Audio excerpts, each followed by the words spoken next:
മുത്തുനബി തങ്ങൾ പറയുകയാണ്, കല്യാണത്തിനോ മറ്റോ സൽക്കാരത്തിന് വേണ്ടി ഒരാളെ ക്ഷണിച്ചാൽ ഫലം യുജിബ്, ആ കല്യാണത്തിന് ആ സൽക്കാരത്തിന് അവൻ എന്തായിട്ടില്ല, പോയിട്ടില്ല എങ്കിൽ ഫഖദ് അസല്ലാഹു വറസൂലു, അല്ലാഹും അല്ലാഹുവിന്റെ റസൂലിനും അവൻ എതിർ പ്രവർത്തിച്ചവനാണ്.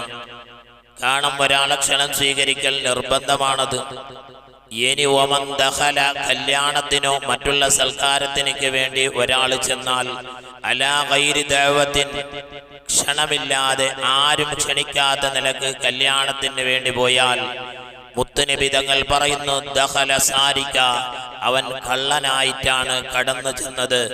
വഖറജ മുഗീറൻ, കൊള്ളയടിച്ചവനാണ് അവൻ തിരിച്ചു വരുന്നത്. അതുകൊണ്ട് ക്ഷണിക്കാത്ത കല്യാണത്തിനോ സൽക്കാരത്തിനോ പോവാൻ വേണ്ടി പാടില്ല എന്ന് സയ്യിദുനാ മുഹമ്മദുർ റസൂലുള്ളാഹി സ്വല്ലല്ലാഹു അലൈഹി വസല്ലം